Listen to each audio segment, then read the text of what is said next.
দোস্ত আমার 8 নম্বরে 2টা সূত্র দেখা।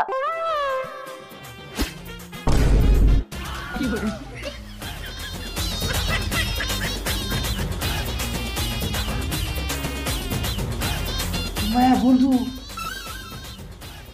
লাস্টে 2টা সূত্র দেখা।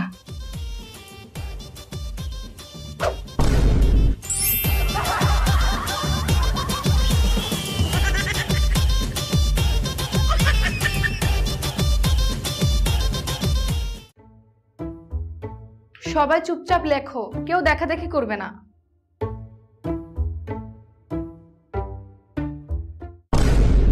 কি ব্যাপার, তুমি পরীক্ষার হলে এতগুলো কলম পেন্সিল এনেছো কেন? ম্যাম আমি অনেক বেশি লিখি তো তাই। ও আচ্ছা, ঠিক আছে, লেখো।